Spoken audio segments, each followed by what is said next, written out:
ব্যস্ত ঢাকার গুলশানের এক কোণে দাঁড়িয়ে আছে একটি বাড়ি, নাম তার লক্ষ্মীকুঞ্জ।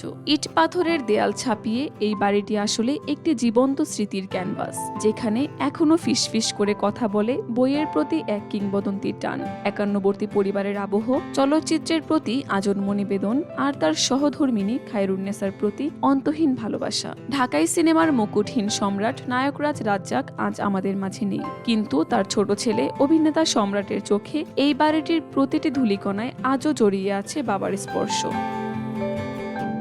লক্ষ্মীকুঞ্জের পরতে পরতে লুকিয়ে আছে রাজ্জাকের জীবনের নানা অজানা গল্প।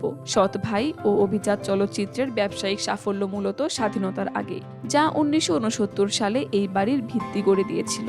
অবসরে বই ছিল তার নিত্যসঙ্গী, বিশেষ করে শরৎচন্দ্র চট্টোপাধ্যায়ের উপন্যাসের প্রতি ছিল তার গভীর অনুরাগ। এমনকি দেশের বাইরে গেলেও বিমানবন্দরের বইয়ের দোকানেই প্রথম পা রাখতেন তিনি।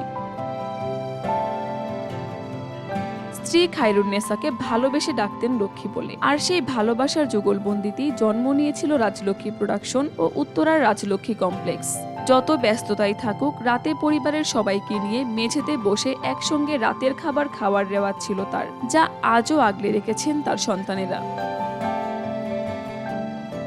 শৌখিনতার দিক থেকেও রাজ্জাক ছিলেন অনন্য। ছাদ বাগান, মাছ ধরা কিংবা পোষা কুকুরের প্রতি ভালোবাসা সবই ছিল তার যাপনের অংশ। তবে এই বর্ণিল জীবনের অন্দরেও ছিল এক গভীর ক্ষত।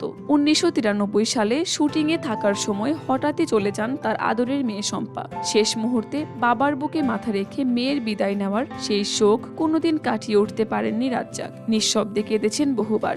সময় বয়ে গেছে, চেনা আঙিনায় মানুষটি আজ অনুপস্থিত। তবুও লক্ষ্মীকুঞ্জ আজও শুধু একটি বাড়ি নয়, বরং ঢাকাই সিনেমার এক সোনালী অধ্যায়ের নীরব চিহ্ন হয়ে বেঁচে আছে। কাকলি আখতার, দেশকাল নিউজ।